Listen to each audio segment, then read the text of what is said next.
Lucent की सामान्य ज्ञान सीरीज का भारतीय संविधान और राज्य व्यवस्था खंड से दूसरा ऑडियो पॉडकास्ट लेके आ रहे हैं।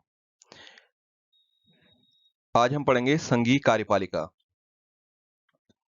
भारतीय संघ की कार्यपालिका शक्ति राष्ट्रपति में निहित है। भारत में संसदीय व्यवस्था को अपनाया गया है, अतः राष्ट्रपति नाम मात्र की कार्यपालिका है और प्रधानमंत्री और उसका मंत्रिमंडल वास्तविक कार्यपालिका है। राष्ट्रपति राष्ट्रपति देश का संवैधानिक प्रधान होता है। राष्ट्रपति भारत का प्रथम नागरिक कहलाता है। भारत के राष्ट्रपति जो अब तक हैं, पहले राष्ट्रपति डॉक्टर राजेंद्र प्रसाद, जो कि 26/1/1950 से 13/5/1962 तक। दूसरे डॉक्टर राधाकृष्णन, जो कि 5 साल के लिए रहे, 13/5/1962 से 13/5/1967। उसके बाद डॉक्टर जाकिर हुसैन, 13/5/1967 से 3/5/1969 तक। उसके बाद वीवी गिरी, 69 से 74 तक। फखरुद्दीन अली अहमद, 74 से 77 तक। नीलम संजीव रेड्डी, 77 से 82। ज्ञानी जैल सिंह, 82 से 87। आर वेंकटरमण, 1987 से 1992। डॉक्टर शंकर दयाल शर्मा, 1992 से 1997। के आर नारायणन, 1997 से 2002। डॉक्टर एपीजे अब्दुल कलाम, 2002 से 2007, 25/7/2007 तक। उसके बाद प्रतिभा पाटिल, 25/7/2007 से 25/7/2012 तक। उसके बाद प्रणब मुखर्जी, 2012 से 2017। उसके बाद रामनाथ कोविंद, 2022 तक। और वर्तमान में द्रौपदी मुर्मू। वीवी गिरी, 3 मई 1969 से 20 जुलाई 1969 तक। और न्यायमूर्ति मोहम्मद हिदायतुल्लाह, 20 जुलाई 1969 से 24 अगस्त 1969 तक। और बीडी जत्ती, 11 फरवरी 1977 से 25 जुलाई 1977 तक कार्यवाहक राष्ट्रपति के पद पर रहे हैं। राष्ट्रपति पद की योग्यता।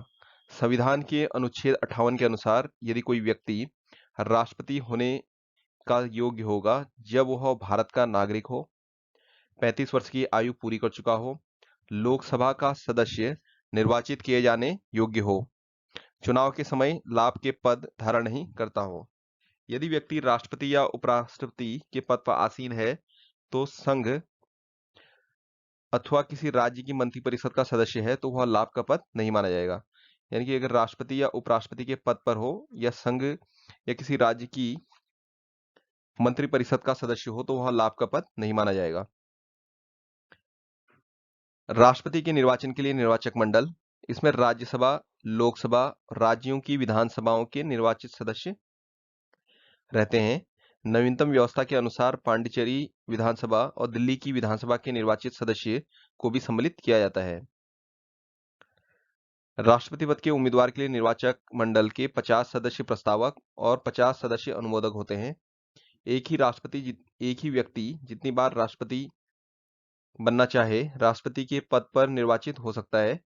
राष्ट्रपति का निर्वाचन समानुपातिक प्रतिनिधित्व प्रणाली और एकल संक्रमणी मत पद्धति के द्वारा होता है।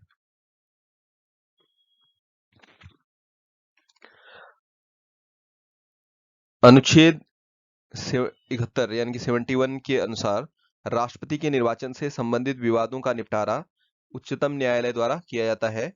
निर्वाचन अवैध घोषित होने पर उनके द्वारा किए गए कार्य अवैध नहीं होते हैं। राष्ट्रपति अपने पद ग्रहण की तिथि से 5 वर्ष की अवधि तक पद धारण करेगा एवं पद की समाप्ति के बाद भी वह पद पर तब तक बना रहेगा जब तक उसका उत्तराधिकारी पद ग्रहण नहीं कर लेता है। पद धारण करने से पूर्व राष्ट्रपति को एक निर्धारित प्रपत्र पर भारत के मुख्य न्यायाधीश अथवा उनकी अनुपस्थिति में उच्चतम न्यायालय के वरिष्ठतम न्यायाधीश के सम्मुख शपथ लेनी पड़ती है। राष्ट्रपति निम्न दशाओं में 5 वर्ष से पहले भी त्यागपत्र दे सकता है। उपराष्ट्रपति को संबोधित अपने त्यागपत्र द्वारा महाभियोग द्वारा हटाए जाने पर अनुच्छेद 56 और 61 के अनुसार महाभियोग के लिए केवल एक ही आधार है जो अनुच्छेद 61A में उल्लिखित है, वह है संविधान का अतिक्रमण। राष्ट्रपति पर महाभियोग। राष्ट्रपति द्वारा संविधान के प्रावधानों के उल्लंघन पर संसद के किसी सदन द्वारा उस पर महाभियोग लगाया जा सकता है, परंतु इसके लिए आवश्यक है कि राष्ट्रपति को 14 दिन पूर्व इसकी सूचना दी जाए। राष्ट्रपति को 14 दिन पूर्व इसकी सूचना दी जाए। जिस सदन में जिस सदन में जिस पर उस सदन के 1/4 सदस्यों के हस्ताक्षर हो, लिखित रूप में सूचना दी जाए। सदन के उस सदन जिसमें महाभियोग का प्रस्ताव पेश है के 2/3 सदस्यों द्वारा पारित कर लेने के पश्चात प्रस्ताव दूसरे सदन में जाएगा। तब दूसरा सदन राष्ट्रपति पर लगाए गए आरोपों की जांच करेगा या कराएगा। ऐसी जांच में राष्ट्रपति के ऊपर लगाए गए आरोपों को सिद्ध करने वाला प्रस्ताव 2/3 बहुमत से पारित हो जाता है। तब राष्ट्रपति पर महाभियोग की प्रक्रिया पूरी समझी जाएगी। उस स्थिति से राष्ट्रपति को त्यागपत्र करना होगा या पदत्याग करना होगा। अनुच्छेद 62 का 2 राष्ट्रपति की रिक्ति को 6 महीने के अंदर भरना होता है, यानी कि पदावधि की समाप्ति से जो रिक्ति होती है उसे क्या होता है, 6 महीने के अंदर भरना आवश्यक है। जब राष्ट्रपति पद की रिक्ति पदावधि यानी कि पद की अवधि जो है 5 वर्ष की समाप्ति से हुई है तो निर्वाचन पदावधि की समाप्ति से पहले ही कर लिया जाएगा। अनुच्छेद 62 के खंड 1 में है। किंतु यदि उसे पूरा करने में कोई विलंब हो जाता है तो राज अंतराल न होने पाए, इसलिए यह उपबंध है कि राष्ट्रपति अपने पद की अवधि समाप्त हो जाने पर भी तब तक पद पर बना रहेगा जब तक उसका उत्तराधिकारी पद धारण नहीं कर लेता है। अनुच्छेद 56 के 1 के गौ में लिखा हुआ है ऐसा। ऐसी दशा में उपराष्ट्रपति राष्ट्रपति के रूप में कार्य नहीं करेगा।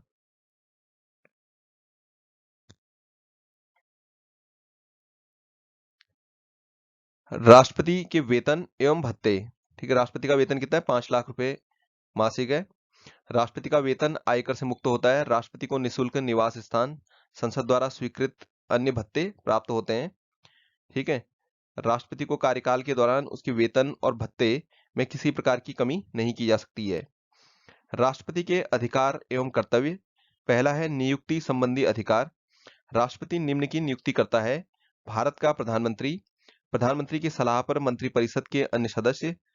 तीसरा है सर्वोच्च एवं उच्च न्यायालय के न्यायाधीश और मुख्य न्यायाधीश, भारत के उच्च न्यायालय के मुख्य न्यायाधीश, भारत के नियंत्रक और महालेखा परीक्षक कैग, राज्यों के राज्यपाल, मुख्य चुनाव आयुक्त एवं अन्य चुनाव आयुक्त, भारत के महान्यायवादी, राज्यों के मध्य समन्वय के लिए अंतर्राज्यीय परिषद के सदस्य, संघीय लोक सेवा आयोग के अध्यक्ष और अन्य सदस्य, संघीय क्षेत्रों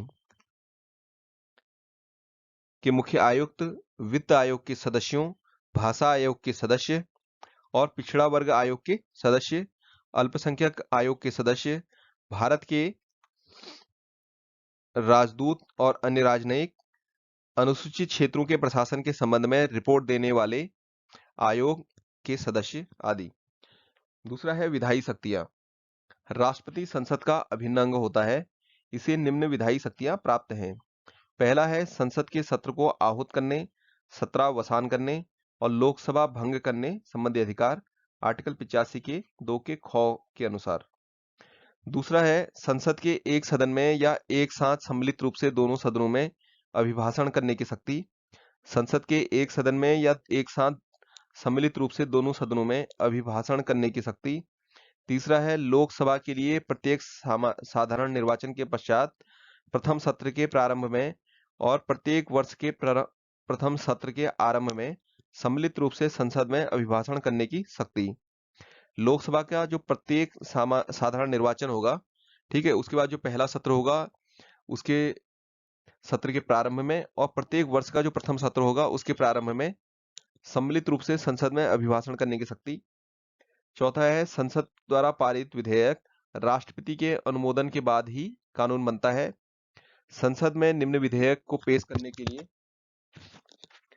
राष्ट्रपति की पूर्व सहमति आवश्यक है। पहला है नए राज्यों का निर्माण, वर्तमान राज्यों के नाम, क्षेत्र और सीमाओं में परिवर्तन संबंधी जो विधेयक है उसे पेश करने से पूर्व राष्ट्रपति की पूर्व सहमति आवश्यक है। दूसरा है धन विधेयक, अनुच्छेद 117 का 1, संचित निधि से व्यय करने वाले विधेयक, 117 का 3, ऐसे कराधान जिससे राज्य हित जुड़े हैं या प्रभाव डालने वाले विधेयक, राज्यों के बीच व्यापार वाणिज्य समागम पर निर्बंधन लगाने वाले विधेयक, राज्यों के बीच व्यापार वाणिज्य और समागम पर निर्बंधन लगाने वाले विधेयक। संसद सदस्यों के मनोनयन का अधिकार। जब राष्ट्रपति को लगे कि लोकसभा में आंग्ल भारतीय समुदाय के व्यक्तियों का समुचित प्रतिनिधित्व नहीं है तब वह इस समुदाय के 2 व्यक्तियों को लोकसभा के सदस्य के रूप में नामांकित कर सकता है। लेकिन यह संवैधानिक प्रावधान समाप्त कर दिया गया है। अब राष्ट्रपति लोकसभा में आंग्ल भारतीय समुदाय के व्यक्तियों को नामांकित नहीं करता है। इसी प्रकार वह कला, साहित्य, पत्रकारिता, विज्ञान और सामाजिक कार्यों में पर्याप्त अनुभव एवं दक्षता रखने वाले 12 व्यक्तियों को राज्यसभा में नामजद कर सकता है। अध्यादेश जारी करने की शक्ति। संसद के स्थगन के समय अनुच्छेद 123 के तहत अध्यादेश जारी कर सकता है, जिसका प्रभाव संसद के अधिनियम के समान होता है। इसका प्रभाव संसद सत्र के शुरू होने के 6 सप्ताह तक रहता है, परंतु राष्ट्रपति राज्य सूची के विषयों पर अध्यादेश जारी नहीं कर सकता। जब दोनों सदन सत्र में होते हैं, तब राष्ट्रपति को यह शक्ति नहीं होती है। जब संसद के दोनों सत्र चल रहे होते हैं, उस समय राष्ट्रपति अध्यादेश जारी नहीं कर सकता है। उसके बाद है सैनिक शक्ति। सैन्य बलों की सर्वोच्च शक्ति राष्ट्रपति में सन्निहित है, किंतु इसका प्रयोग विधि द्वारा नियमित होता है। राजनीतिक शक्ति। दूसरे देशों के साथ कोई भी समझौता या संधि राष्ट्रपति के नाम से की जाती है। राष्ट्रपति विदेशों के साथ भारतीय राजदूतों की नियुक्ति करता है तथा भारत में विदेशों के राजदूतों की नियुक्ति का अनुमोदन करता है। उसके बाद है क्षमादान की शक्ति। संविधान के अनुच्छेद 72 के अनुसार राष्ट्रपति को किसी अपराध के लिए दोषी ठहराए गए व्यक्ति के दंड को क्षमा करने, उसका प्रविलंबन, परिहार और लघुकरण करने की शक्ति प्राप्त है।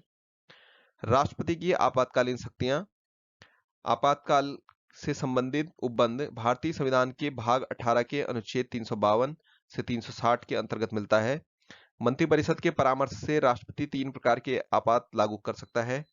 युद्ध, बाह्य आक्रमण या सशस्त्र विद्रोह के कारण लगाया गया आपातकाल, अनुच्छेद 352। राज्यों के संवैधानिक तंत्र के विफल होने पर उत्पन्न आपातकाल, अनुच्छेद 356 या राष्ट्रपति शासन भी कहा जाता है जिसे।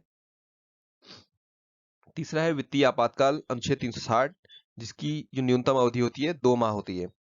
राष्ट्रपति किसी सार्वजनिक महत्व के प्रश्न पर उच्चतम न्यायालय से अनुच्छेद 143 के अधीन परामर्श ले सकता है, लेकिन वह परामर्श मानने के लिए बाध्य नहीं है।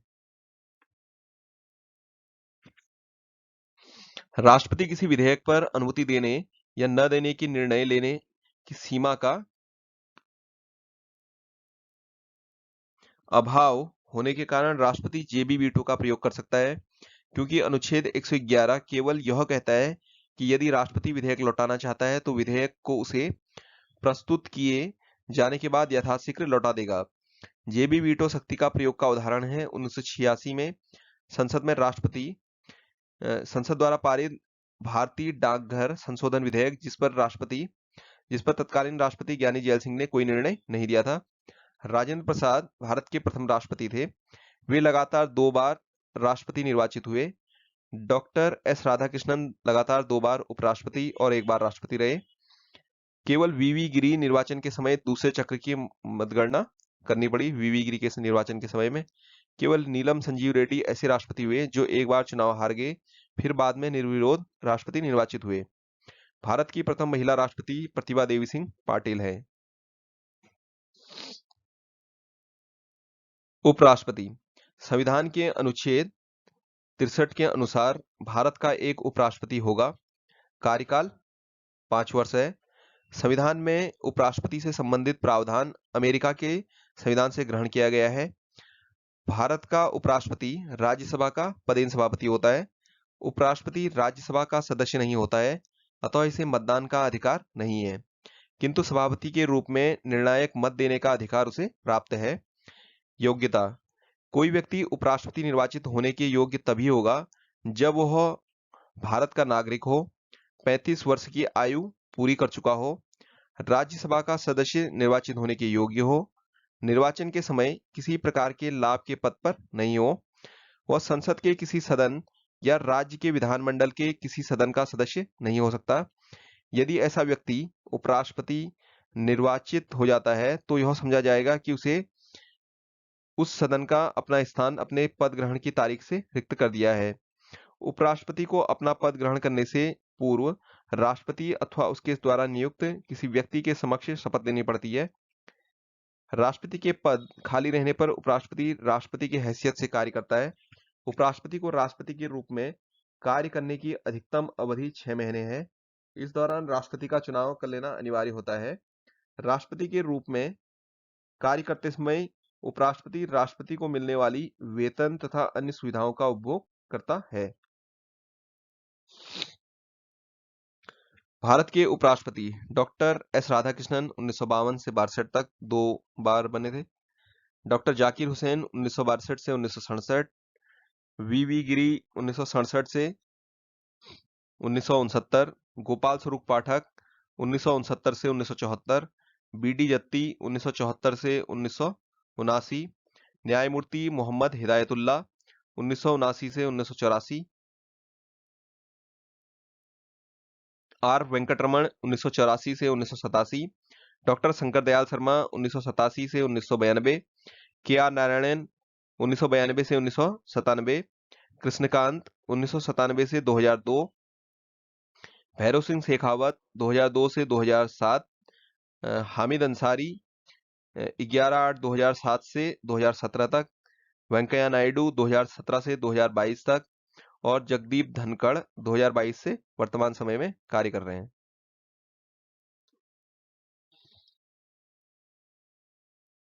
प्रधानमंत्री एवं मंत्रिपरिषद।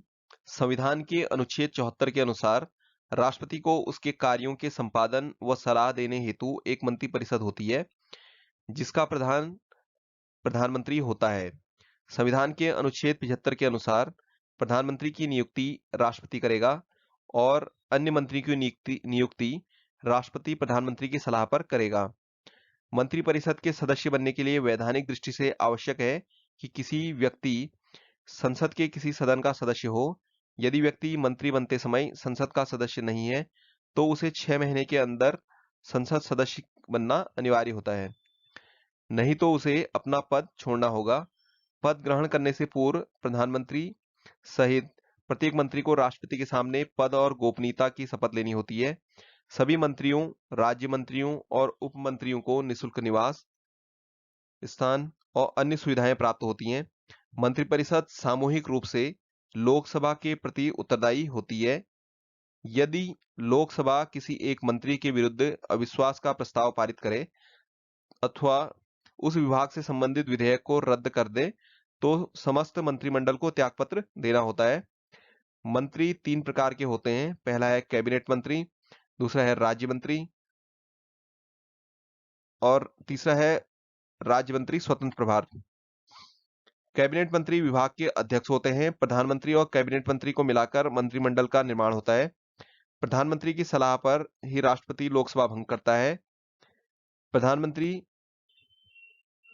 पूर्व में योजना आयोग का, वर्तमान में नीति आयोग का पदेन अध्यक्ष होता है। प्रधानमंत्रियों में सबसे बड़ा कार्यकाल प्रथम प्रधानमंत्री जवाहरलाल नेहरू का रहा। वे कुल 16 साल 9 महीने और 13 दिन तक अपने पद पर रहे। देश की प्रथम महिला प्रधानमंत्री श्रीमती इंदिरा गांधी बनी। वे ऐसी पहली व्यक्ति रही जो दो अलग अलग अवधियों में प्रधानमंत्री रही। पहली बार जब इंदिरा गांधी प्रधानमंत्री बनी तो वह राज्यसभा की सदस्य थी। चरण सिंह एकमात्र ऐसे प्रधानमंत्री रहे जो कभी लोकसभा में उपस्थित नहीं हुए। विश्वास मत प्राप्त करने में असफल होने के बाद प्रथम प्रधानमंत्री विश्वनाथ प्रताप सिंह हुए, वीपी सिंह या विश्वनाथ प्रताप सिंह हुए।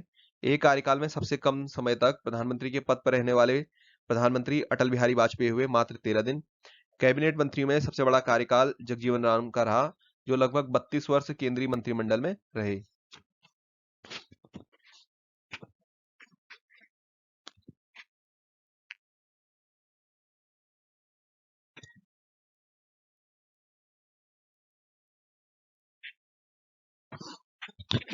संघीय संसद।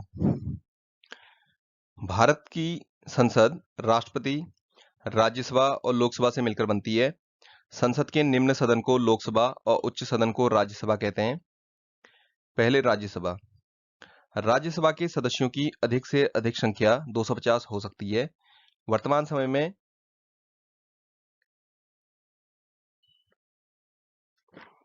वर्तमान समय में राज्यसभा में अधिकतम 250 सदस्य हो सकते हैं, जिसमें सदस्यों की संख्या 245 है। 229 सदस्य राज्यों के लिए, 4 सदस्य यूटी के लिए या संघ राज्य क्षेत्रों के लिए। उसके बाद जो 12 सदस्य हैं वो हैं राष्ट्रपति द्वारा नामित जो सदस्य हैं। इस प्रकार 245 सदस्य हो गए। लेकिन जम्मू कश्मीर जो राज्य है, जम्मू कश्मीर राज्य जम्मू कश्मीर और लद्दाख संघ शासित क्षेत्र में परिवर्तित होने के बाद सदस्यों की संख्या हो गई है 225 राज्यों के लिए, 8 संघ राज्य क्षेत्रों के लिए और 12 सदस्य राज्यसभा में मनोनीत राष्ट्रपति द्वारा मनोनीत सदस्यों को मिलाकर। तो इस प्रकार कुल सदस्यों की संख्या कितनी है? 45, 245 है। इनमें से जो 12 सदस्य होते हैं राष्ट्रपति द्वारा मनोनीत किए जाते हैं। ये ऐसे व्यक्ति होते हैं जिन्हें कला, साहित्य, विज्ञान, समाज सेवा या सहकारिता के क्षेत्र में विशेष ज्ञान या अनुभव हो। शेष 233 सदस्य जो होते हैं संघ की इकाइयों का प्रतिनिधित्व करते हैं। ठीक है, जिसमें से 225 सदस्य राज्यों से और 8 सदस्य संघ राज्य क्षेत्रों से होते हैं। राज्यसभा की सदस्यता के लिए न्यूनतम उम्र सीमा 30 वर्ष है। राज्यसभा के सदस्य के लिए जरूरी है कि उनका नाम उस राज्य के निर्वाचन क्षेत्र की सूची में हो जिस राज्य से वह राज्यसभा का चुनाव लड़ना चाहता है। राज्यसभा एक स्थायी सदन है जो कभी भी भंग नहीं होती। इसके सदस्यों का कार्यकाल 6 वर्ष का होता है। इसमें 1/3 सदस्य प्रति 2 वर्ष बाद सेवानिवृत्त हो जाते हैं। भारत के उपराष्ट्रपति राज्यसभा का पदेन सभापति होता है। राज्यसभा अपने सदस्यों में से किसी एक को 6 वर्ष के लिए उपसभापति निर्वाचित करती है। मंत्रिपरिषद राज्यसभा के प्रति उत्तरदायी नहीं होती है।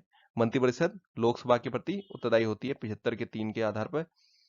केवल राज्यसभा को राज्य सूची के किसी विषय को राज्यसभा में उपस्थित और मतदान देने वाले सदस्यों के कम से कम 2/3 सदस्यों द्वारा समर्पित संकल्प द्वारा राष्ट्रीय महत्व का घोषित करने का अधिकार है, अनुच्छेद 249 के आधार पर। केवल राज्यसभा को राज्यसभा में उपस्थित और मतदान देने वाले सदस्यों के कम से कम 2/3 बहुमतों से अखिल भारतीय सेवाओं के सृजन का अधिकार है, अनुच्छेद 312। धन विधेयक के संबंध में राज्यसभा को केवल सिफारिश करने का अधिकार है, जिसे मानने के लिए लोकसभा बाध्य नहीं है। इसके लिए राज्यसभा को 14 दिन का समय मिलता है। यदि उस समय विधेयक वापस नहीं होता तो पारित समझा जाता है।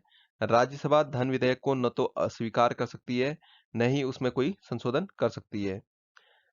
राज्यसभा के सदस्य जो प्रधानमंत्री बने: इंदिरा गांधी 1966 से 67, एच डी देवेगौड़ा 1996 से 97, आई के गुजराल 1997 से 98, डॉक्टर मनमोहन सिंह 2004 से 2014। राज्यसभा का पहली बार गठन 3 अप्रैल 1952 को किया गया और पहली बैठक 13 मई 1952 को हुई थी। राज्यसभा में अंडमान निकोबार, चंडीगढ़, दादरा नगर हवेली, दमन और दीव और लक्षद्वीप का कोई प्रतिनिधित्व नहीं है। राज्यों एवं संघीय क्षेत्रों में राज्यसभा सदस्यों की संख्या तो उत्तर प्रदेश से है 31, महाराष्ट्र से 19, तमिलनाडु से 18, बिहार से 16, वेस्ट बंगाल से 16, कर्नाटक से 12 सदस्य, आंध्र प्रदेश से 11, एमपी से मध्य प्रदेश से 11, गुजरात से 11 सदस्य, उड़ीसा से 10 और राजस्थान से 10 सदस्य। उसके बाद केरला से 9, पंजाब से 7, असम और तेलंगाना से भी 7 सदस्य, झारखंड से 6, छत्तीसगढ़ से 5, उत्तराखंड और हिमाचल प्रदेश से 3, बाकी गोवा, सिक्किम, नागालैंड, त्रिपुरा, मिजोरम, मणिपुर, मेघालय और अरुणाचल प्रदेश से एक एक सदस्य राज्यसभा में है। संघ राज्य क्षेत्रों में जम्मू कश्मीर और लद्दाख से 4 सदस्य और दिल्ली से 3 और पौंडीचेरी से 1 सदस्य हैं। लोकसभा लोकसभा का प्रथम लोकसभा संसद का प्रथम या निम्न सदन है जिसका सभापतित्व करने के लिए एक अध्यक्ष होता है। लोकसभा अपनी पहली बैठक के पश्चात यथाशीघ्र अपने 2 सदस्यों को अध्यक्ष और उपाध्यक्ष के रूप में चुनती है, अनुच्छेद 93। मूल संविधान में लोकसभा सदस्यों की संख्या 500 निश्चित की गई थी। अभी इसके सदस्यों की संख्या 552 हो सकती है। इनमें से अधिकतम 530 सदस्य राज्यों के निर्वाचन क्षेत्रों व अधिकतम 20 सदस्य संघीय क्षेत्रों से निर्वाचित किए जाते हैं। राष्ट्रपति संविधान में प्रावधान है कि राष्ट्रपति आंग्ल भारतीय वर्ग के अधिकतम 2 सदस्यों का मनोनयन कर सकती है, लेकिन 104 संविधान संशोधन जो अधिनियम है उसके आधार पर क्या है, जो लोकसभा में जो मनोनीत सदस्य हैं आंग्ल भारतीय समुदाय से, यह व्यवस्था समाप्त कर दी गई है। इन सदस्यों में से 530 सदस्य 28 राज्यों और 13 सदस्य जो है 9 केंद्र शासित प्रदेशों से निर्वाचित होते हैं, तथा 2 सदस्य आंग्ल भारतीय जो प्रतिनिधित्व था वो अब समाप्त कर दिया गया है। इसमें थोड़ा परिवर्तन हुआ है। परिवर्तन यह है कि लोकसभा की जो सदस्य संख्या है 552, ये अब 550 हो गई है, जिसमें से 530 सदस्य राज्यों से और 20 सदस्य संघ राज्य क्षेत्रों से होने थे। लेकिन वर्तमान समय में जो सदस्य संख्या है, जम्मू कश्मीर जो राज्य है, जम्मू कश्मीर राज्य के क्या संघ राज्य क्षेत्र में परिवर्तित हो जाने से, जम्मू कश्मीर और लद्दाख में परिवर्तित हो जाने से 543 जो सदस्य हैं, 543 सदस्य में से 524 सदस्य जो है वो संसद से 524 सदस्य जो सांसद है वो राज्यों से और 19 सदस्य के संघ राज्य क्षेत्रों से। तो इस प्रकार कितने हैं? कुल सदस्यों की संख्या 543 हो गई है।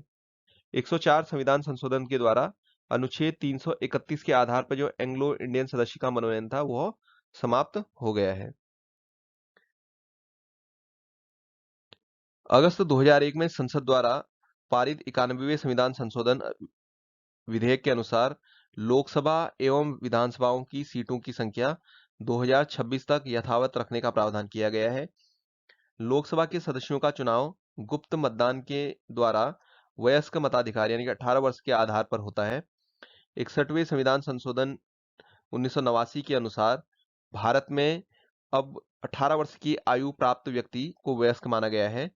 अनुसूचित जातियों और जनजातियों हेतु लोकसभा में 2010 ईस्वी तक स्थानों को सुरक्षित रखा गया था। वर्तमान समय में 2030 तक 25 जनवरी 2030 तक 104 संविधान संशोधन के द्वारा 25 जनवरी 2030 तक SC/ST के लिए आरक्षण की व्यवस्था को बढ़ा दिया गया है।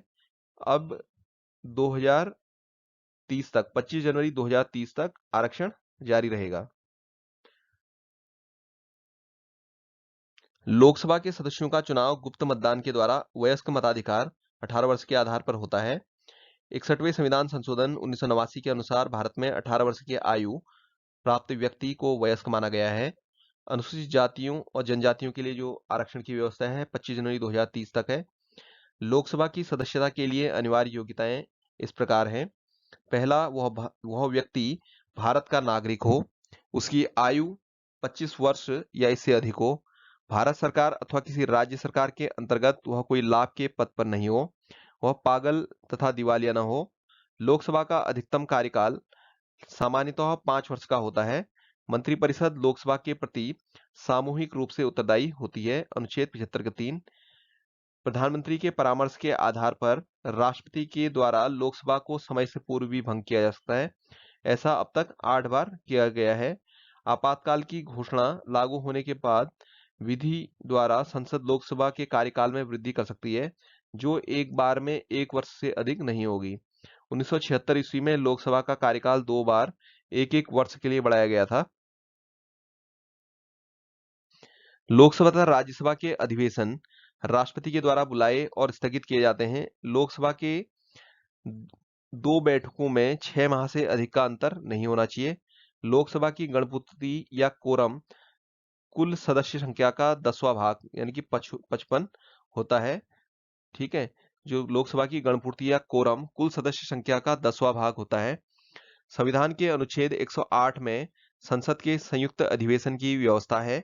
संयुक्त अधिवेशन राष्ट्रपति के द्वारा निम्न 3 स्थितियों में बुलाया जा सकता है। विधेयक एक सदन में पारित होने के बाद जब दूसरे सदन में जाए, तब यदि दूसरे सदन द्वारा विधेयक अस्वीकार कर दिया गया हो। विधेयक पर किए जाने वाले संशोधनों के बारे में दोनों सदन अंतिम रूप से सहमत हो गए हों। दूसरे सदन को विधेयक प्राप्त होने की तारीख से उसके द्वारा विधेयक पारित किए बिना 6 माह से अधिक हो गया हो। तो 3 तरह की परिस्थितियां हैं। पहला कि दूसरे सदन द्वारा विधेयक अस्वीकार कर दिया गया हो। विधेयक पर किए जाने वाले संशोधनों के बारे में दोनों सदन अंतिम रूप से असहमत हो गए हों, दूसरे सदन को विधेयक प्राप्त होने पर उसके द्वारा विधेयक पारित किए बिना 6 माह से अधिक बीत गए हों, संयुक्त अधिवेशन की अध्यक्षता लोकसभा के अध्यक्ष द्वारा की जाती है। संयुक्त बैठक के अध्यक्ष की अनुपस्थिति में सदन का उपाध्यक्ष, या यदि वह अनुपस्थित है तो राज्यसभा के उपसभापति, या यदि वह भी अनुपस्थित है तो ऐसा व्यक्ति पीठासीन होगा जो उस बैठक में उपस्थित सदस्यों द्वारा अवधारित किया जाए या निर्धारित किया जाए। धन विधेयक के संबंध में लोकसभा का अंतिम निर्णय होता है। धन विधेयक के संबंध में लोकसभा का निर्णय जो होता है अंतिम होता है। इस संबंध में संयुक्त अधिवेशन की व्यवस्था नहीं है। संविधान संशोधन विधेयक पर भी संयुक्त अधिवेशन की व्यवस्था नहीं है। संविधान संशोधन विधेयक दोनों सदनों में अलग अलग पारित होना चाहिए। लोकसभा के पदाधिकारी, अध्यक्ष तथा उपाध्यक्ष संविधान के अनुच्छेद 93 के अनुसार लोकसभा स्वयं ही अपने सदस्यों में से एक अध्यक्ष और एक उपाध्यक्ष का निर्वाचन करेगी। अध्यक्ष उपाध्यक्ष को और उपाध्यक्ष अध्यक्ष को त्यागपत्र देता है। लोकसभा के अध्यक्ष अध्यक्ष के रूप में शपथ नहीं लेता, बल्कि वह सामान्य सदस्य के रूप में ही शपथ लेता है। 14 दिन के पूर्व सूचना देकर लोकसभा के तत्कालीन समस्त सदस्यों के बहुमत से पारित संकल्प द्वारा अध्यक्ष तथा उपाध्यक्ष को हटाया जा सकता है। लोकसभा के भंग होने की स्थिति में अध्यक्ष अपना पद अगली लोकसभा की पहली बैठक होने तक रिक्त नहीं करता है। लोकसभा में अध्यक्ष की अनुपस्थिति में उपाध्यक्ष और उपाध्यक्ष की अनुपस्थिति में राष्ट्रपति द्वारा बनाए गए वरिष्ठतम सदस्यों के पैनल में से कोई व्यक्ति पीठासीन होता है। इस पैनल में आमतौर पर 6 सदस्य होते हैं। लोकसभा के अध्यक्ष की अनुपस्थिति में उपाध्यक्ष और उपाध्यक्ष की अनुपस्थिति में राष्ट्रपति द्वारा बनाए गए वरिष्ठतम सदस्यों का पैनल में से कोई व्यक्ति पीठासीन होता है। इस पैनल में आमतौर पर 6 सदस्य होते हैं। लोकसभा अध्यक्ष के कार्य एवं अधिकार: सदन के सदस्यों के प्रश्नों को स्वीकार करना, उन्हें नियमित करना और नियम विरुद्ध घोषित करना। संसद के जो सदस्य हैं उनके द्वारा जो प्रश्न पूछे जाते हैं उन प्रश्नों को स्वीकार करना, उन्हें नियमित करना और नियम विरुद्ध घोषित करना। किसी विषय को लेकर प्रस्तुत किए जाने वाले कार्य स्थगन प्रस्ताव अध्यक्ष की अनुमति से ही पेश किया जाता है। वह विचाराधीन विधेयक पर भी बहस रुकवा सकता है। संसद सदस्यों को भाषण देने की अनुमति देना और भाषणों का क्रम व समय निर्धारित करना। लोकसभा के अध्यक्ष जो लोकसभा के अध्यक्ष हैं, लोकसभा के अध्यक्ष करेंगे संसद सदस्यों को भाषण देने की अनुमति देना और भाषणों का क्रम व समय निर्धारित करना, ये कार्य हैं। विभिन्न विधेयक और प्रस्तावों पर मतदान करवाना व परिणाम घोषित करना और मतों की समानता की स्थिति में निर्णायक मत देने का अधिकार है। संसद व राष्ट्रपति के मध्य होने वाले पत्र व्यवहार करना, यदि कोई विधेयक धन विधेयक है या नहीं इसका निर्णय करना। अध्यक्ष द्वारा धन विधेयक के रूप में प्रमाणित विधेयक की प्रकृति के प्रश्न पर न्यायालय पर या किसी सदन में या राष्ट्रपति द्वारा विचार नहीं किया जाएगा। लोकसभा में विपक्ष के नेता को राजकोष से वेतन प्राप्त होता है, उसे कैबिनेट स्तर के मंत्री के समान समस्त सुविधाएं प्राप्त होती हैं। प्रथम लोकसभा का कार्यकाल 17 अप्रैल 1952 से 4 अप्रैल 1957 तक रही। प्रथम लोकसभा का कार्यकाल जो था 17 अप्रैल से 1952 से 4 अप्रैल 1957 तक रही। प्रथम लोकसभा अध्यक्ष श्री जीवी मावलंकर एवं उपाध्यक्ष श्री अनंत सैनम थे। क्षेत्रफल की दृष्टिकोण से सबसे बड़ा लोकसभा क्षेत्र लद्दाख और सबसे छोटा लक्षद्वीप है। संसद सदस्यों से संबंधित कुछ विशेष बातें: किसी संसद सदस्य की योग्यता और अयोग्यता के संबंधित प्रश्न का अंतिम विनिश्चय चुनाव आयोग की सलाह से राष्ट्रपति करता है। किसी संसद सदस्य की योग्यता एवं अयोग्यता से संबंधित प्रश्न का अंतिम विनिश्चय चुनाव आयोग की सलाह से राष्ट्रपति करता है। एक समय में एक व्यक्ति केवल एक ही सदन का सदस्य रह सकता है। यदि कोई व्यक्ति संसद सदस्य की अनुमति के बिना 60 दिनों की अवधि से अधिक समय के लिए संसद के सभी अधिवेशनों में अनुपस्थित रहता है तो सदन उसकी सदस्यता समाप्त कर सकता है। संसद सदस्यों को संसद की बैठक के पूर्व या 40 दिन बाद में 40 दिन की अवधि के दौरान गिरफ्तारी से मुक्ति प्रदान की गई है। गिरफ्तारी से यह मुक्ति केवल सिविल मामलों में है आपराधिक मामले अथवा अर्थात निवारक निरोध की विधि के अधीन गिरफ्तारी में छूट नहीं है। लोकसभा के अध्यक्ष, प्रथम अध्यक्ष पहली लोकसभा के अध्यक्ष थे गणेश वासुदेव मावलंकर और एम अनंतशयनम आयंगर। दूसरी लोकसभा के अध्यक्ष थे एम अनंतशयनम आयंगर। तीसरी लोकसभा के अध्यक्ष थे हुकुम सिंह। चौथी लोकसभा नीलम संजीव रेड्डी और गुरदयाल सिंह ढिल्लो। पांचवी लोकसभा के अध्यक्ष गुरदयाल सिंह ढिल्लो और बलिराम भगत। छठी लोकसभा के अध्यक्ष नीलम संजीव रेड्डी और के एस हेगड़े। सातवीं और आठवीं लोकसभा के अध्यक्ष बलराम जाखड़ थे। नवीं लोकसभा के अध्यक्ष रवि राय। 10वीं लोकसभा के अध्यक्ष शिवराज वी पाटिल। 11वीं लोकसभा के अध्यक्ष पी ए संगमा। 12वीं लोकसभा के अध्यक्ष जीएमसी बालयोगी। 13वीं लोकसभा के अध्यक्ष जीएमसी बालयोगी और मनोहर गजानंद जोशी। 14वीं लोकसभा के अध्यक्ष सोमनाथ चटर्जी। 15वीं लोकसभा के अध्यक्ष मीरा कुमार। 16वीं लोकसभा के अध्यक्ष सुमित्रा महाजन और 17वीं लोकसभा के अध्यक्ष ओम बिरला हैं। भारत की संचित निधि अनुच्छेद 266 का 1। भारत की संचित निधि पर भारित व्यय निम्न है। राष्ट्रपति का वेतन, भत्ता और अन्य व्यय के सभापति, राज्यसभा के सभापति, उपसभापति, लोकसभा अध्यक्ष और उपाध्यक्ष के वेतन और भत्ते, सर्वोच्च न्यायालय के न्यायाधीश, उच्च न्यायालय के न्यायाधीशों के वेतन, भत्ता और पेंशन, भारत के नियंत्रक महालेखा परीक्षक का वेतन, भत्ता और पेंशन, ऐसे ऋण भार जिनका दायित्व भारत सरकार पर है, ऐसे ऋण भार जिनका दायित्व भारत सरकार पर है, भारत सरकार पर किसी न्यायालय द्वारा दी गई डिक्री या पंचाट, कोई अन्य व्यय जो संविधान द्वारा, संसद विधि द्वारा इस प्रकार भारित घोषित करे।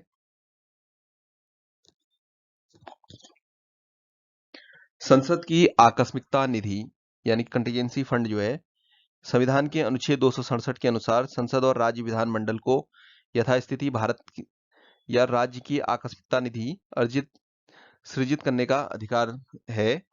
यह निधि 1950 द्वारा गठित की गई थी। 1950 द्वारा गठित की गई थी। यह विधि कार्यपालिका के व्यवधान है। जब तक विधानमंडल अनुपूरक, अतिरिक्त या अधिक अनुदान द्वारा ऐसे व्यय को प्राधिकृत नहीं करता है, तब तक समय समय पर अन्वेक्षित व्यय करने के प्रयोजन के लिए कार्यपालिका इन निधियों से अग्रिम धन दे सकती है। इस निधि में कितनी रकम हो, यह समुचित विधानमंडल विनियमित करेगा। भारत के महान्यायवादी या अटॉर्नी जनरल। महान्यायवादी सर्वप्रथम भारत सरकार का विधि अधिकारी होता है। भारत का महान्यायवादी न तो संसद का सदस्य होता है, न ही मंत्रिमंडल का सदस्य होता है, लेकिन वह किसी भी सदन में अथवा उसकी समितियों में बोल सकता है। उसे मत देने का अधिकार नहीं है। अनुच्छेद 88 के अनुसार भारत का महान्यायवादी न तो संसद का सदस्य होता है, न ही मंत्रिमंडल का सदस्य होता है, लेकिन वह किसी भी सदन में अथवा उसकी समितियों में बोल सकता है, किंतु उसे मत देने का अधिकार नहीं है। महान्यायवादी की नियुक्ति राष्ट्रपति करता है तथा वह उसके प्रसाद पर्यंत पद धारण करता है। महान्यायवादी बनने के लिए वही अर्हताएं होनी चाहिए जो उच्चतम न्यायालय के न्यायाधीश बनने के लिए होती हैं। महान्यायवादी को भारत के राज्य क्षेत्र के सभी न्यायालयों में सुनवाई करने का अधिकार है। भारत के नियंत्रक और महालेखा परीक्षक, अनुच्छेद 148 से 151। नियंत्रक और महालेखा परीक्षक की नियुक्ति राष्ट्रपति करता है, किंतु उसे पद से संसद के दोनों सदनों के समावेदन पर ही हटाया जा सकेगा और उसके आधार साबित कदाचार या असमर्थता हो सकेंगे। इसकी अवधि पद ग्रहण करने की तिथि से 6 वर्ष तक होगी, लेकिन यदि इससे पूर्व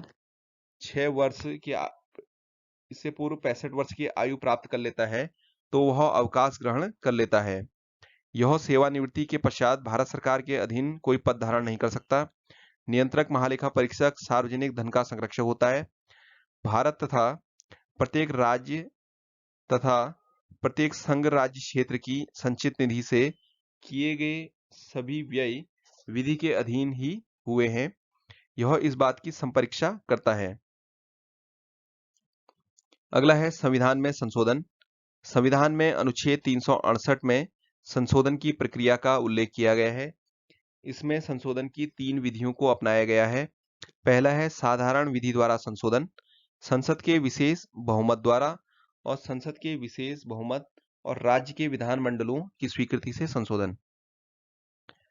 पहला है साधारण विधि द्वारा। संसद के साधारण बहुमत द्वारा पारित विधेयक राष्ट्रपति की स्वीकृति मिलने पर कानून बन जाता है। इसके अंतर्गत राष्ट्रपति की पूर्व अनुमति मिलने पर निम्न संशोधन किए जा सकते हैं। पहला है नए राज्यों का निर्माण, राज्यों के नाम, क्षेत्र और सीमाओं में परिवर्तन, संविधान की नागरिकता संबंधी अनुसूचित क्षेत्रों और जनजातियों के प्रशासन संबंधी तथा केंद्र द्वारा प्रशासित क्षेत्रों के प्रशासन संबंधी व्यवस्था है। अब उसके बाद है दो तरह के जो संशोधन है वो किस तरह से है। अनुच्छेद 368 में जो प्रक्रिया दी गई है, अनुच्छेद 368 में दी गई प्रक्रिया के आधार पर है। उसमें क्या है, विशेष बहुमत द्वारा संशोधन। यदि संसद के प्रत्येक सदन द्वारा कुल सदस्यों का बहुमत तथा उपस्थित और मतदान में भाग लेने वाले सदस्यों के 2/3 बहुमत से विधेयक पारित हो जाए तो राष्ट्रपति की स्वीकृति मिलते ही वह संविधान संशोधन का अंग बन जाता है। न्यायपालिका तथा राज्यों के अधिकारों तथा शक्तियों जैसी कुछ विशिष्ट बातों को छोड़कर संविधान की अन्य सभी व्यवस्थाओं में इस प्रक्रिया के द्वारा संशोधन किया जाता है। तीसरा है संसद के विशेष बहुमत एवं राज्य विधानमंडलों की स्वीकृति से संशोधन। संविधान के कुछ अनुच्छेदों में संशोधन के लिए विधेयक को संसद के दोनों सदनों के विशेष बहुमत तथा राज्यों के कुल विधानमंडलों में से आधे द्वारा स्वीकृत करना आवश्यक है। यानी कि संसद के दोनों सदनों में से उपस्थित और मतदान देने वाले सदस्यों का 2/3 बहुमत, ठीक है, और उसके बाद क्या है, आधे विधानमंडलों से भी स्वीकृत करना आवश्यक है। उसके द्वारा किए गए संशोधन के प्रमुख विषय हैं। पहला है राष्ट्रपति का निर्वाचन, अनुच्छेद 54, राष्ट्रपति के निर्वाचन की कार्य पद्धति, अनुच्छेद 55, संघ की कार्यपालिका शक्ति का विस्तार, राज्यों की कार्यपालिका शक्ति का विस्तार, केंद्र शासित क्षेत्रों के लिए उच्च न्यायालय, संघीय न्यायपालिका, राज्यों के उच्च न्यायालय, संघ एवं राज्यों में विधायी संबंध, 7वीं अनुसूची का कोई विषय, संसद में राज्यों का प्रतिनिधित्व, संविधान संशोधन की प्रक्रिया से संबंधित उपबंध।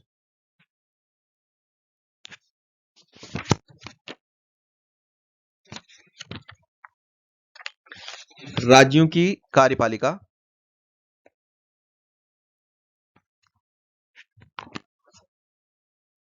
संविधान के भाग 6 में राज्य शासन के लिए प्रावधान किया गया है। यह प्रावधान जम्मू कश्मीर को छोड़कर सभी राज्यों के लिए लागू होता है। राज्य की कार्यपालिका का प्रमुख राज्यपाल होता है। वह प्रत्यक्ष रूप से अथवा अधीनस्थ अधिकारियों के माध्यम से इसका उपयोग करता है। प्रत्येक राज्य में एक राज्यपाल होता है, लेकिन एक ही राज्यपाल को 2 या अधिक राज्यों का राज्यपाल नियुक्त किया जा सकता है। राज्यपाल की योग्यता। राज्यपाल पद पर नियुक्त किए जाने वाले व्यक्ति में निम्न योग्यता होना अनिवार्य है। वह भारत का नागरिक हो, वह 35 वर्ष की उम्र पूरा कर चुका हो, किसी प्रकार के लाभ के पद पर नहीं हो, वह राज्य विधानसभा का सदस्य चुने जाने योग्य हो। राज्यपाल की नियुक्ति राष्ट्रपति द्वारा 5 वर्षों की अवधि के लिए की जाती है, परंतु यह राष्ट्रपति के प्रसाद पर्यंत पद पर धारण करता है। राज्यपाल का वेतन 3,50,000 रुपये मासिक है। यदि 2 या 2 से अधिक राज्यों का एक ही राज्यपाल है, तब उसे दोनों राज्यों का वेतन उस अनुपात में दिया जाएगा जैसा राष्ट्रपति निर्धारित करें। राज्यपाल पद ग्रहण करने से पूर्व उच्च न्यायालय के मुख्य न्यायाधीश अथवा वरिष्ठतम न्यायालय के न्यायाधीश के सम्मुख अपने पद की शपथ लेता है। राज्यपाल की उन्मुक्तियां तथा विशेषाधिकार। पहला, वह अपने पद की शक्तियों के प्रयोग और कर्तव्यों के पालन के लिए किसी न्यायालय के प्रति उत्तरदायी नहीं है। वह अपने पद की शक्तियों के प्रयोग तथा कर्तव्यों के पालन के लिए किसी न्यायालय के प्रति उत्तरदायी नहीं है। राज्यपाल की पदावधि के दौरान उसके विरुद्ध किसी भी न्यायालय में किसी भी प्रकार की आपराधिक कार्रवाई प्रारंभ नहीं की जा सकती है। जब तक वह पद पर हो, उसकी गिरफ्तारी का आदेश किसी न्यायालय द्वारा जारी नहीं किया जा सकता है। जब तक वह पद पर हो, तब तक उसकी गिरफ्तारी का आदेश किसी न्यायालय द्वारा जारी नहीं किया जा सकता है।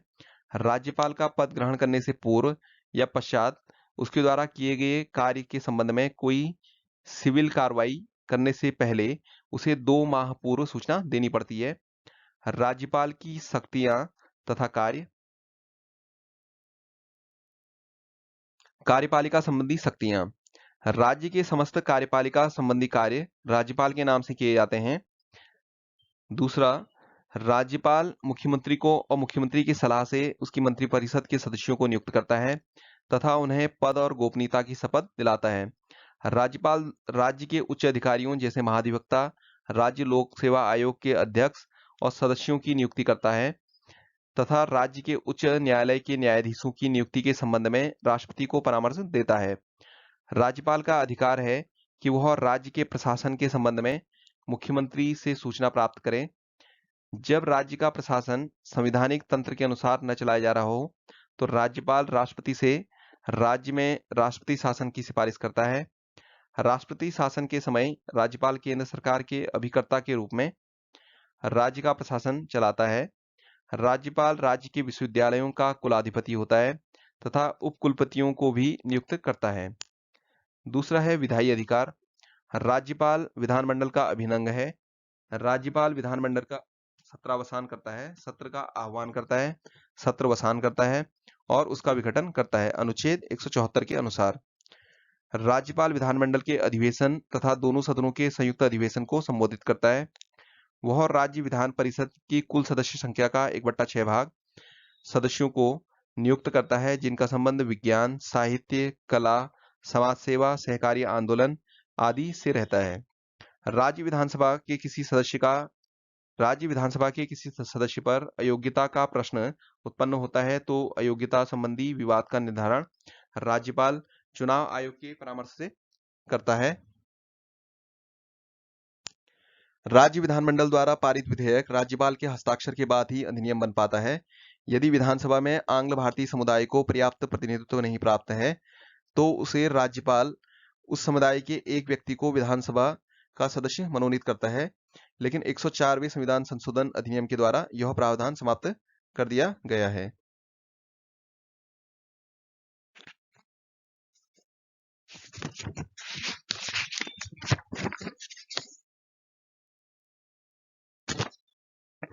जब विधानमंडल का सत्र नहीं चल रहा है तो राज्यपाल को ऐसा लगे जब विधानमंडल का सत्र नहीं चल रहा है और राज्यपाल को ऐसा लगे कि तत्काल कार्यवाही की आवश्यकता है तो वह अध्यादेश जारी कर सकता है जिसे वह वही स्थान प्राप्त है जो विधानमंडल द्वारा पारित किसी अधिनियम को है। ऐसे अध्यादेश 6 सप्ताह के भीतर विधानमंडल द्वारा स्वीकृत होना आवश्यक है। यदि विधानमंडल 6 सप्ताह के भीतर उसे अपनी स्वीकृति नहीं देता है तो उस अध्यादेश की वैधता समाप्त हो जाती है। कुछ विशिष्ट प्रकार के विधेयकों को राज्यपाल राष्ट्रपति के पास विचार के लिए भेजता है। उसके बाद है वित्तीय अधिकार। राज्यपाल प्रत्येक वित्तीय वर्ष में वित्त मंत्री को विधानमंडल के सम्मुख वार्षिक वित्तीय विवरण प्रस्तुत करने के लिए कहता है। विधानसभा में धन विधेयक राज्यपाल की पूर्व अनुमति से ही पेश किया जाता है। ऐसा कोई विधेयक जो राज्य की संचित निधि से खर्च निकालने की व्यवस्था करता है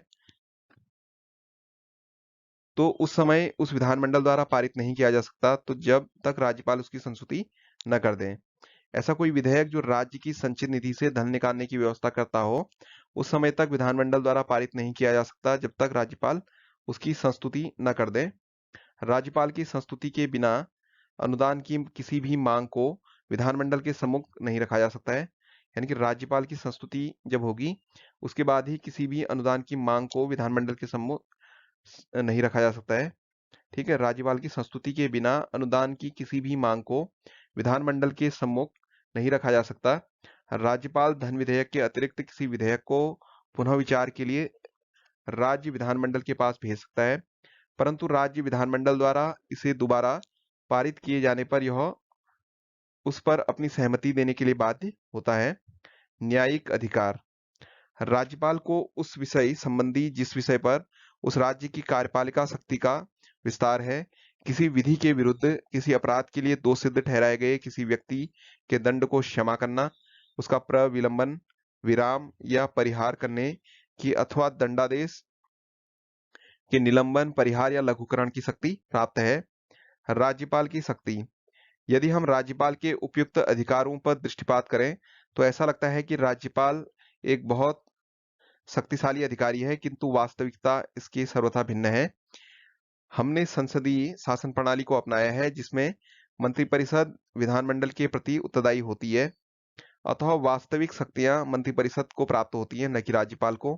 राज्यपाल एक संवैधानिक प्रमुख के रूप में कार्य करता है, किंतु असाधारण स्थितियों में उसे इच्छानुसार कार्य करने के अवसर प्राप्त हो सकते हैं। उपराज्यपाल दिल्ली, पुडुचेरी, अंडमान निकोबार द्वीप समूह में उपराज्यपाल है। दादरा नगर हवेली, लक्षद्वीप, दमन और दीव में प्रशासक है। पंजाब का राज्यपाल अपने दायित्व के साथ साथ चंडीगढ़ का प्रशासक भी होता है। विधान परिषद। विधान परिषद राज्य विधानमंडल का उच्च सदन होता है।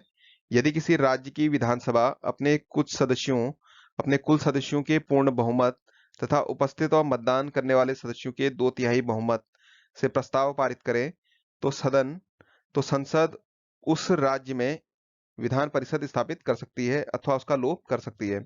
वर्तमान समय में उत्तर प्रदेश, कर्नाटक, बिहार, महाराष्ट्र,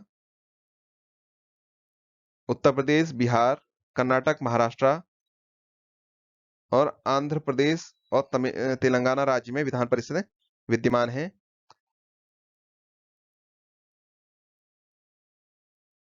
विधान परिषद के कुछ कुल सदस्यों की संख्या उस राज्य की विधानसभा के कुल सदस्यों की संख्या की 1/3 से अधिक नहीं हो सकती, किंतु किसी भी अवस्था में विधान परिषद के सदस्यों की कुल संख्या 40 से कम नहीं हो सकती है। विधान परिषद का सदस्य बनने के लिए न्यूनतम आयु 30 वर्ष है। विधान परिषद के प्रत्येक सदस्य का कार्यकाल 6 वर्ष होता है, किंतु प्रति दूसरे वर्ष 1/3 सदस्य अवकाश प्राप्त कर लेते हैं तथा उसके स्थान पर नवीन सदस्य निर्वाचित होते हैं। विधान परिषद के सदस्यों का निर्वाचन आनुपातिक प्रतिनिधित्व की एकल संक्रमणीय मत पद्धति के द्वारा होता है। विधान परिषद के कुल सदस्यों के 1/3 सदस्य राज्य की स्थानीय स्वशासी संस्थाओं के निर्वाचक मंडल द्वारा निर्वाचित किए जाते हैं। 1/3 सदस्य राज्य की विधानसभा के सदस्यों द्वारा निर्वाचित किए जाते हैं। 1/12 सदस्य उन स्नातकों द्वारा निर्वाचित होते हैं जिन्हें कम से कम 3 वर्ष पूर्व स्नातक की उपाधि प्राप्त कर ली हो, और 1/12 सदस्य उन अध्यापकों के द्वारा निर्वाचित होते हैं जो कम से कम 3 वर्षों से माध्यमिक पाठशालाओं अथवा उनसे ऊंची कक्षाओं में शिक्षण कार्य कर रहे हों, तथा 1/6 सदस्य को राज्यपाल उन व्यक्तियों में से मनोनीत करता है जिन्हें साहित्य, कला, विज्ञान,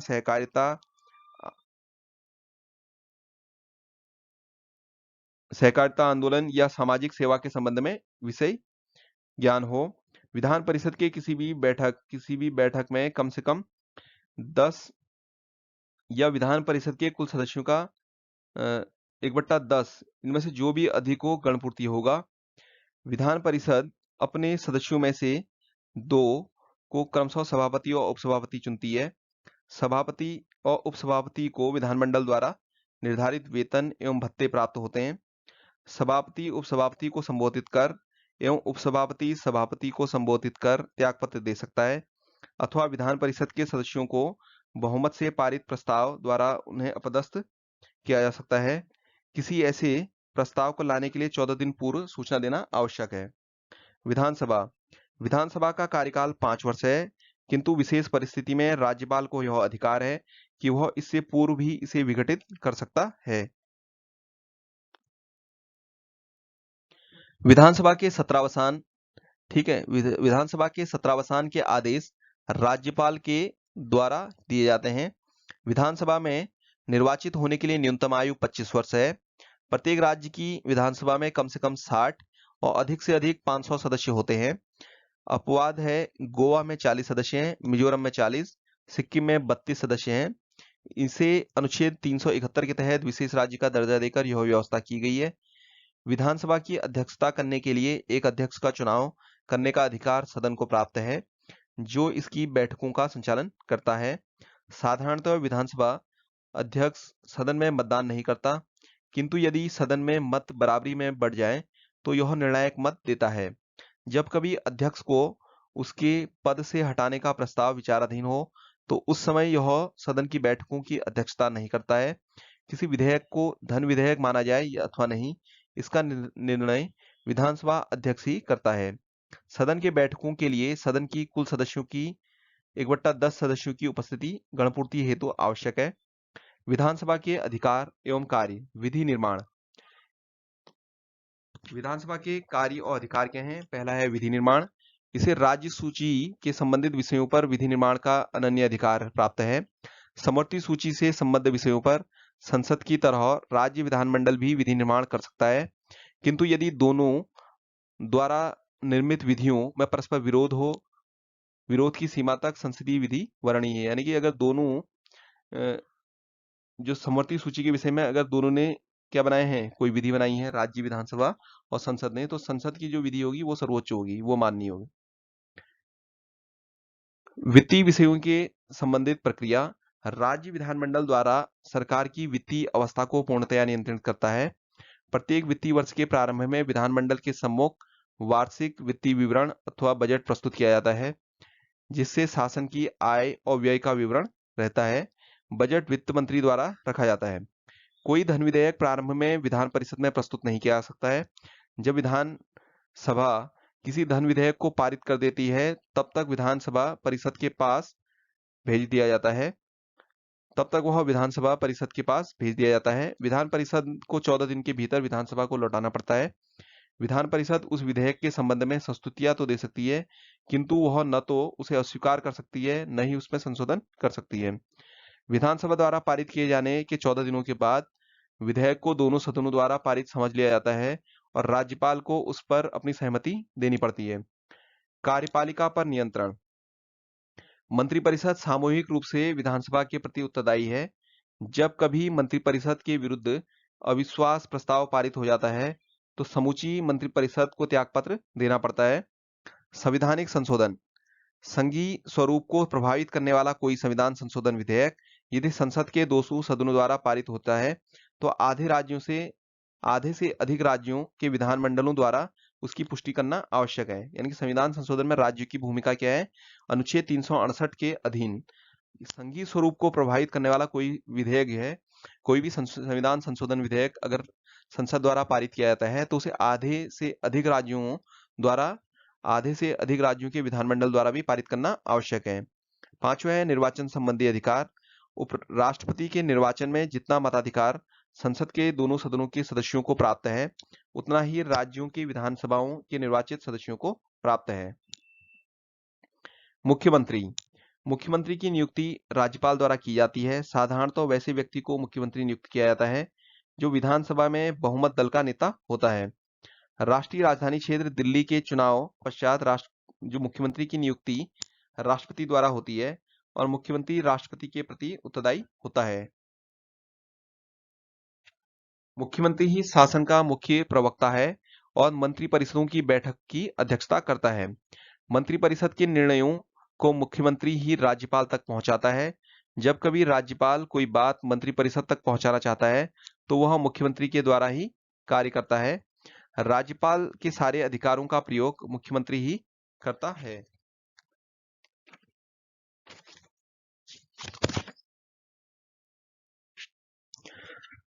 लुसेंट पॉलिटी पॉडकास्ट का ये दूसरा भाग समाप्त हुआ। अगर आपको ये ऑडियो पॉडकास्ट अच्छे लग रहे हैं, तो आप इसे शेयर करें, लाइक करें और सब्सक्राइब करें। धन्यवाद।